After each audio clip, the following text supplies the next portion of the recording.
Okay, it is the end of day, Monday, September 16th, 2019. We're going to do a quick review. I'm going to talk about some of the things that we were discussing in the chat room before I closed up the chat room this morning. Actually, it was the morning California time.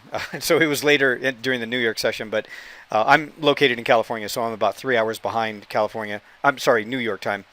And that's the reason I refer to it as morning. I closed the chat room at about 10 o'clock California time, which is 1 o'clock New York time. That's when we close the chat room. So what we were talking about in the chat room, we were looking at a few things here. This dotted line right here starts the beginning of this week and ends last week.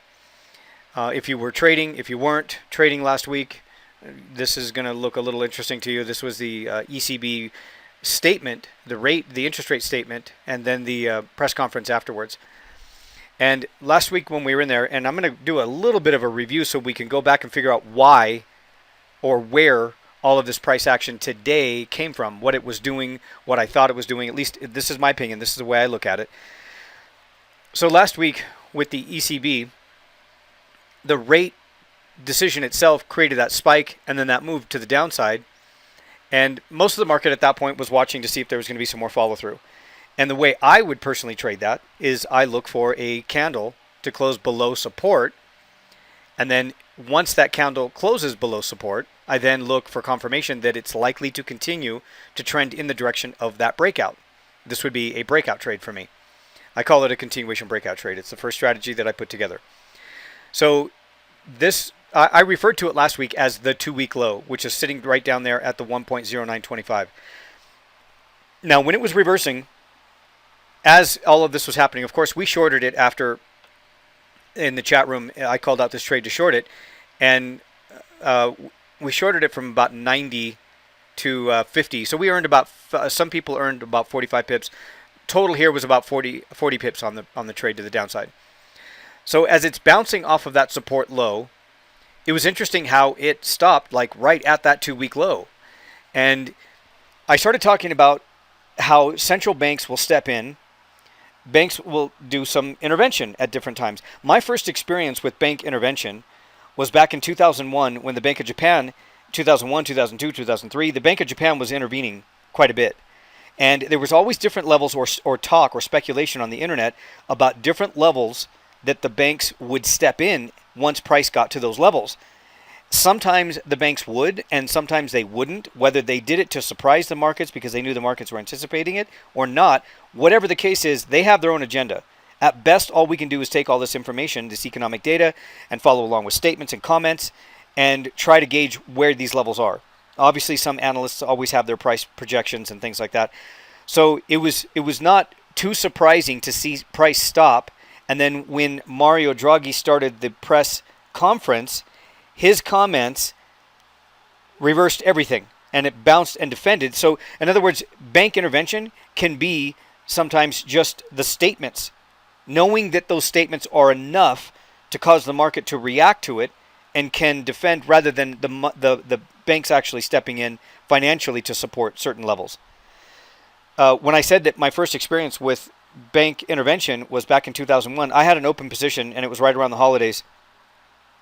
And I didn't have a stop loss. This was back in 2001. I didn't have a stop loss on, as many of us in the beginning don't, which I should have, which was stupid. Don't do it. Anyway, I wasn't prepared for the moment that the Bank of Japan stepped in. And when it happened, I had my laptop next to me, close to me, and I saw what was happening. And within a blink of an eye, I was down a lot of money. And I didn't know what was going on at the time. And then all of a sudden, all these news headlines started popping up on my trade station platform. I was trading through FXCM back then, and they were using this platform called TradeStation. It wasn't MetaTrader, and so their analysts would write up these little articles, and then it would be fed into the TradeStation itself, that one platform where you executed your trades. And I could see that it was the Bank of Japan stepping in and causing that, but I didn't know what to do with it. So when we traded this morning, we were looking at taking a few things into consideration with this move as it was breaking down. Is this a retracement to the reaction that happened on Thursday and Friday? We had the low and the high. And is it going to bounce at a Fibonacci retracement level? Or is price returning back to the level that it started off with and even lower, taking out that low. That was what I was trying to calculate this morning. If I'm going to sell it, is there the possibility that it's going to stop at the 382, the 50? I need to figure that out, because if I can't figure that out, or if I figure it out incorrectly, chances are it may stop at a level like that and then turn around and I'm going to get stopped out if I'm trying to sell it. So initially, what I said earlier in the chat room was that, in my opinion, with the techniques that I use, the Tech 1 trade, the continuation breakout trade, the T2, all of these are strategies that I developed. The way I trade it, and I have to go back and figure out where all of this came from, as it was sliding down lower and taking out these key lows here, or it was relative to this time frame. I have to figure out, even when I see the candle breaking down below support, where did all of this come from? Was it in a downtrend previously, or was it a move like this where price could eventually find some support at a Fibonacci retracement level? Is that what the rest of the market is looking at and likely to react to? That's what I was trying to calculate. It's important to know what other people are doing and gauge that and use that information to determine, should you sell or should you wait until it bottoms out and then buy or sell? That's what we're trying to do at this point. So again, taking all this information, trying to figure out, where did it come from? Was it a continuation breakout trade? Was it a trending move to the downside? Or was it this, a sharp reaction to the downside and then a reversal? What is going to happen now? Right now, we're in the middle of that overall range from Thursday and Friday. I'm suspicious of moves like this. I don't know if I'm going to be trading right now and during the Asian session or London session until something happens that's a little more solidified, let's say the 4-hour chart. But what I was talking about earlier in the chat room this morning was that, in my opinion, during the London and New York session, when we saw price dropping lower, in my opinion, the initial setup and the initial trade was back up here after the market opened, and it retested that resistance level from a couple of weeks ago and then formed that engulfing candle. That candle not only showed up there on the 1-hour time frame, but I'm going to switch to the 4-hour chart. This is the same pattern right there on the 4-hour chart. Here's the open. It retested that resistance level from a couple of weeks ago and then formed that bearish engulfing candle. So in my opinion, this move, anytime jumping in this while it was trending to the downside, is more risky, because you've got to factor in, where is your stop loss. When you get into a trade and you see a trending move and you've missed the original entry, and you think it's going to go lower, it's going to go lower. I mean, I could see where it was likely to go. I was even calling and expecting that the 618 would probably end up being the level that it would slow down at. I don't know if it's going to continue lower, but at least slow down, and that's exactly what it did. It wasn't that hard to figure out. It wasn't. But what I want to know is that if I'm going to get into the trade and short it, if I don't get in at the right location, which initially, in my opinion, was back up here, then I'm chasing the trade. And if I get in the middle of this move, I've got to figure out, where is my stop and where is my target. If the 618 was likely, or that 00, and I'm getting in at 30, but my stop has to be all the way back up here above 80, the reward to risk isn't balanced in my favor. So in that scenario, or that situation, I will usually wait until price finally settles at the level that I'm expecting. Now things are starting to line up the way I like to see them line up, the way I would set up my next trade. So here we are sitting at the 618. It is doing what I thought it was going to do, but I still don't have an opportunity to buy it or sell it just yet. I still need more confirmation. I moved back to the 1-hour chart now. So for the last few hours, it's just been moving sideways since it bottomed out there at the 618. I don't know if it's going to give me a strong bullish candle to trade it back up into resistance, or if it's going to break down and start moving lower. So one of the first things that I would do here is draw a support level and try to figure out, is this a range of consolidation that I can trade when it breaks out of? Or, sorry about that.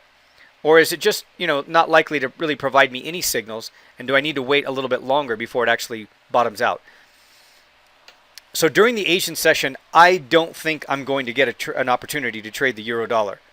It's probably going to have to take until we get into the London session. We start, and I open up the chat room at 3 a.m. New York time, which is basically the London Open.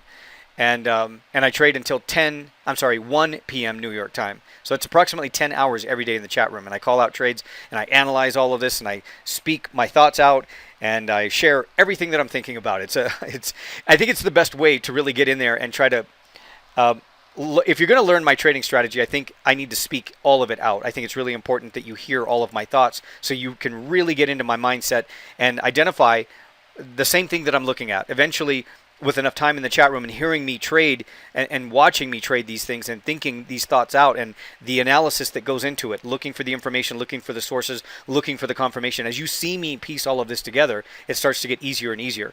And then you just simply follow along. We haven't had any losing trades in the chat room. I haven't had any losing trades in the chat room in a while. It's been several weeks. The last 2 weeks alone, last week and the week before, we've accumulated a total of 980 pips from the trades that I called out in the chat room. So I expect that that's going to continue this month for September. If we have a good week this week and we have a good week the following week, we'll probably end this month of September with just about 2,000 pips. So the more time you spend in the chat room with me and getting all these trades that I call out, you're going to get the same results for the most part. If you're there to execute these trades, you're going to get 1,000 to 2,000 pips when I make 1,000 to 2,000 pips and I call out those trades. So it looks like the market's really providing me a solid opportunity to make about anywhere from 1,500 to 2,000 pips. I'm not calling out the exact number because I don't know what this week's going to turn out like. I expect that it's going to be more of the same, and we're going to have the same consistent basic trading opportunities. Again, if I'm careful and I'm calculating all of my opportunities here, and I'm taking only the prime choice trades, those picture perfect opportunities, I'm most likely not going to have any failed trades. If I do have a failed trade, it's relatively easy to earn back that loss on the next trade as long as, again, I wait for my trade to come to me, I'm patient, I wait for it, and I execute, and we'll just move right on. Again, but I don't really anticipate any serious issues over the next couple of weeks. The way the market has created a really choppy environment, it's a lot easier to trade it and a lot easier to identify the appropriate price structure that I need to execute these trades. In other words, the right trading environment. It's been a lot easier over the last couple of weeks, and it's getting easier and easier as we move towards these deadlines that we have, that the market's facing. So again, I don't think I'm going to have an opportunity to trade this just yet. It looked good at one point. I was thinking about trading a bounce, but I could see that the momentum was just not there for me to trade some kind of a bullish candle to the upside. One of the things that I don't like doing is getting into a trade, even though I see the bullish candle, and disregarding the information that's out there as far as, is there enough momentum? Is there enough participation? Is there enough volume for me to expect getting into a trade on a bullish candle for it to reach any of these take profit levels that I have? Before I take a trade, I've got to know where the target is, and I need to know where the stop is. I can see the candle pattern, but where's my target? Where's my targets, right? I scale out at two different levels, and where's my stop? Well, I can clearly see where the stop is going to be. But where is price? Is there enough momentum at the time that I see the setup for me to expect price to reach that take profit level in the next 2, 3, 4, or 5 hours? And if I can determine by looking at momentum indicators, looking at volume, looking at the rest of the market, that it's likely to go sideways like this, I'll just leave it alone. Because it's exhausting to babysit a trade for 12, 13, 14, 15 hours. The other issue is that I have my capital, I have my money in the market at that time. And the longer it sits there going nowhere, the more susceptible my capital, my trade, my money is to experiencing those sharp reversals based on fake news and Twitter tweets based on whatever it is, even if it's not a solidified economic event, right? It's just like Trump making a comment or something, and we've seen the market react that way. So I don't want to leave my money in the market for a lengthy period of time if I just don't have to. It's easier for me to say, okay, well, things are going slow, and I can see it, and I can tell that it's not going to go very far. This is the Asian session, and I expect it to continue to go sideways for the most part, because that's usually what happens based on the way I trade it. And then I'll come back in during the London session and New York session when there's more participation, more volume, and more to trade off of, and then the movement's more consistent. So if I get a trade during the London or New York session, I'm in the trade for a less amount of time, right? The less amount of risk that my capital is exposed to, and most of my trades will reach their targets in about 3, 4, 5 hours, if everything remains as expected, right? The normal market environment. So I don't think I'm going to have any trades here on the euro dollar. Pound dollar was another one that we were looking at here on the 1 hour time frame. So I have some new ranges of consolidation that I want to share with you here. This was the breakout from last week. So we've got this week's high, and I want to go with this week's low, but I am going to leave that support there, right there at the 1.2383. That was the high where it broke out of last week. I want to be aware of that. It's possible that price could be stopping right here at this support and testing it, and maybe that's as low as it's going to go, is today's low so far. But it wouldn't surprise me to see another move lower and then maybe a bounce if that's in fact what's going to happen. So I'm not going to sell it into this support level, but I'm not ready to buy it and go long just yet. You can see again, this is a 1 hour chart. These candles have just gone sideways for the last 8-9 hours. It's not really producing much. So this is a potential consolidation range that I'm beginning to work with here at the beginning of the week, meaning that I've boxed in this range of consolidation, and at that point I can look for that continuation breakout signal candle. That is, again, a strategy that I put together, the continuation breakout trade. It's a technique that I use on the 1 hour time frame, and I wait for a 1 hour candle to close outside of consolidation. However, I think it might be a little bit choppy, and it may take a little longer for me to accurately identify the right high and the low to box in that range of consolidation, so that when a 1 hour candle closes outside of that range, I know with confidence that it's going to break out and trend in the direction of the breakout the way it did here. This was consolidation. And in order for me to find the right candle that leads to the breakout, I have to be using the right high or low. Many times I talk about this with consolidation. So back in 2001 when I developed this method, I didn't know what consolidation really meant. I didn't have structure put to consolidation. I needed to figure out a way to quantify consolidation for me, the way I look at it. So I spent a lot of time measuring highs and lows. So I would say, okay, well, maybe this is a range of consolidation here, this low and this high. And I would see a bullish candle, and it would maybe move up, but then pull right back down again and not necessarily do anything, or maybe come back to the lows, and I would get stopped out. So the range was too small. And I just kept testing it. And I would stand back and take a bigger look at things, and I would say, okay, well, here's this week's high. That has to have some kind of an impact, and you usually see it. Not only that, you can clearly see this is 4 candles in a row. There's a bottom and an immediate move straight up 3 hours. That is one clean price swing. There's no mistaking that that's a low and that that's a high, and everything else went sideways for the week. So even prior to the breakout, I didn't know for sure when the breakout was going to occur, but this was clearly my range of consolidation. There was no mistaking that. And then I just wait for the candle to break out of that range with whatever it is driving that, whatever it is that's driving price out of that range. So I need to go in and I need to find the source. What's causing this move? If it's economic data, then I can look at the data and determine, is it likely to support the pound dollar to move higher? Is there a reason for me to expect some kind of a reevaluation in this currency pair where it's going to move 55 pips or to whatever expected target I'm trading it to? All of these indicators confirmed on that breakout. The issue is here, it's that it takes a lot of patience to wait for the breakout, but I always get the breakouts. You can see them develop back over here. It's just I always get the continuation breakout trades, but I don't get them every day. And I have to wait for consolidation to settle in and then find the right key, low, and high that will then confirm the breakout. When I see it, there's no mistaking that it's going to continue in that direction. That's what I'm looking for, and that's what I'm trying to determine now. Sometimes it just takes a little while with enough price movement.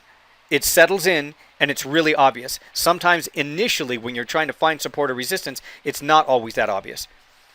Initially, I was using this tweezer bottom low here after the market opened a few hours where it bottomed out there, and then it retested one more time and stopped. So again, looking at where it stopped and looking at last week's high, wouldn't surprise me at all to see a breakout and then a retest of the level that it broke out of, which is common, and then a bounce. So I'm thinking it might go down a little bit lower, but I don't think I'm going to trade it down into that support level. I don't know where it's going to stop because this could be the low. But when it bounces, it's going to be really obvious to me if it bounces. I just need to wait for the signal, and that may develop during the London and New York session. Let me go to the dollar yen. So the dollar yen, we've been talking about the dollar yen for weeks. I'm not going to go back to the weekly chart. I have videos in the membership area. I have videos on the Facebook page, and I have videos on the YouTube channel for the Forex chat room live YouTube channel. So you can go back and see those videos on the dollar yen where even 2 and 3 weeks ago, when the whole thing developed and started, I'll tighten these charts up. When this uptrend developed and started here, it was all with a weekly chart as well. And then I waited for the daily candles to break out.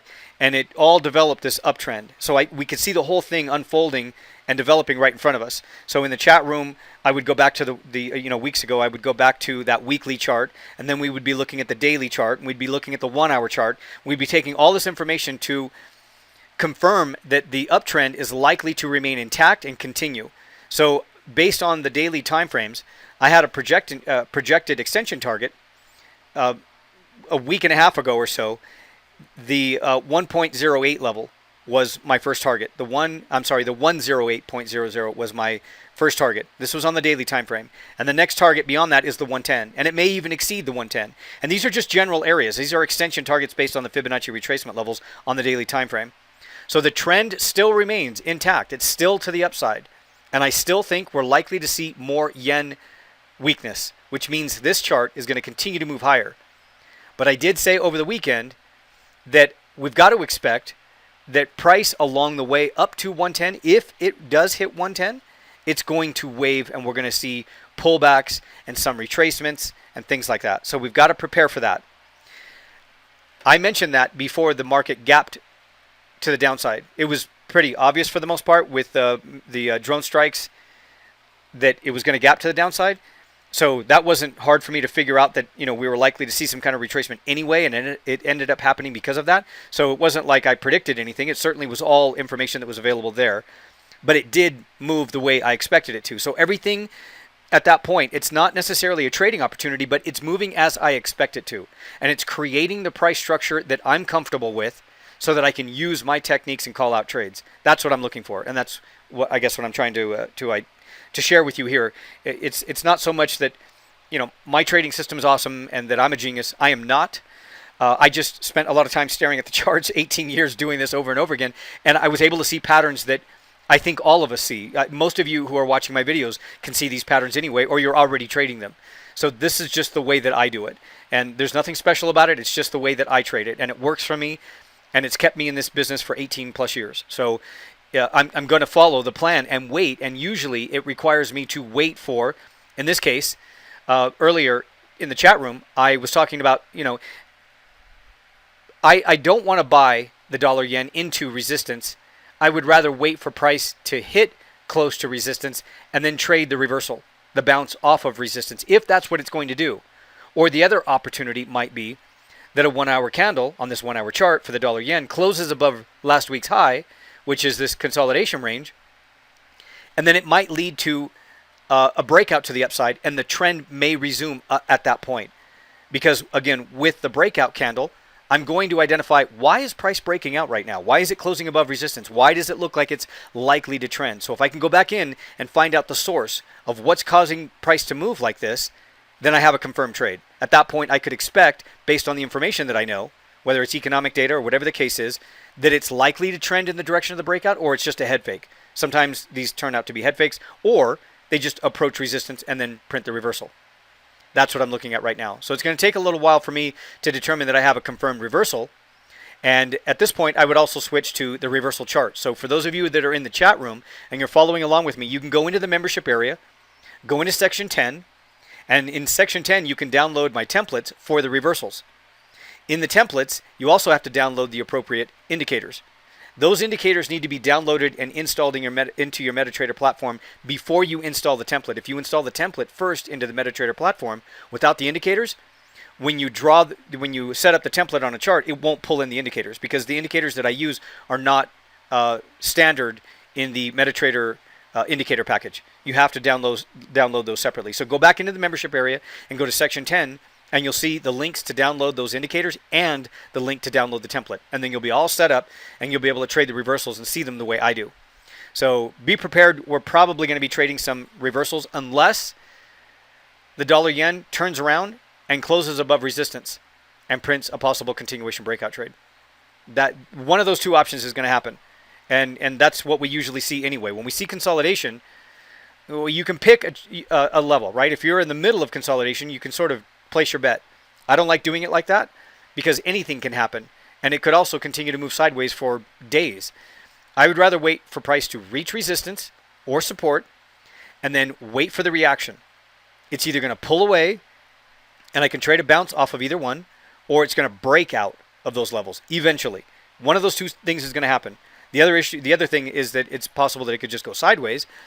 But again, one of those two things are going to happen, and I'd rather trade that. That to me is a better reward to risk scenario where things are more balanced in my favor. I can see it as resistance. I can see the bounce. Most of everyone else who's trading it also sees that it's bouncing off of resistance, if that's what it does. I can confirm with Japanese yen futures the strength of this retracement or this reversal candle pattern. I'd like to see a little more volume in there. Again, these are things that I share in the chat room. So if you're not too familiar how to use Japanese yen futures to confirm your trades here on the dollar yen, get into the chat room. I'm going to show you exactly how I do that. I do that almost every day. We look at the Japanese yen futures for opportunities, and I use the Japanese yen futures to confirm my trades here on the dollar yen. It works, and it works just about 100% of the time when I do it right. Like, I very rarely have a failed trade on this pair when I'm using Japanese yen futures to confirm my trades. So that's pretty much it. I've got a ways to wait, another hour or so before I can confirm that this is some kind of a reversal candle pattern here.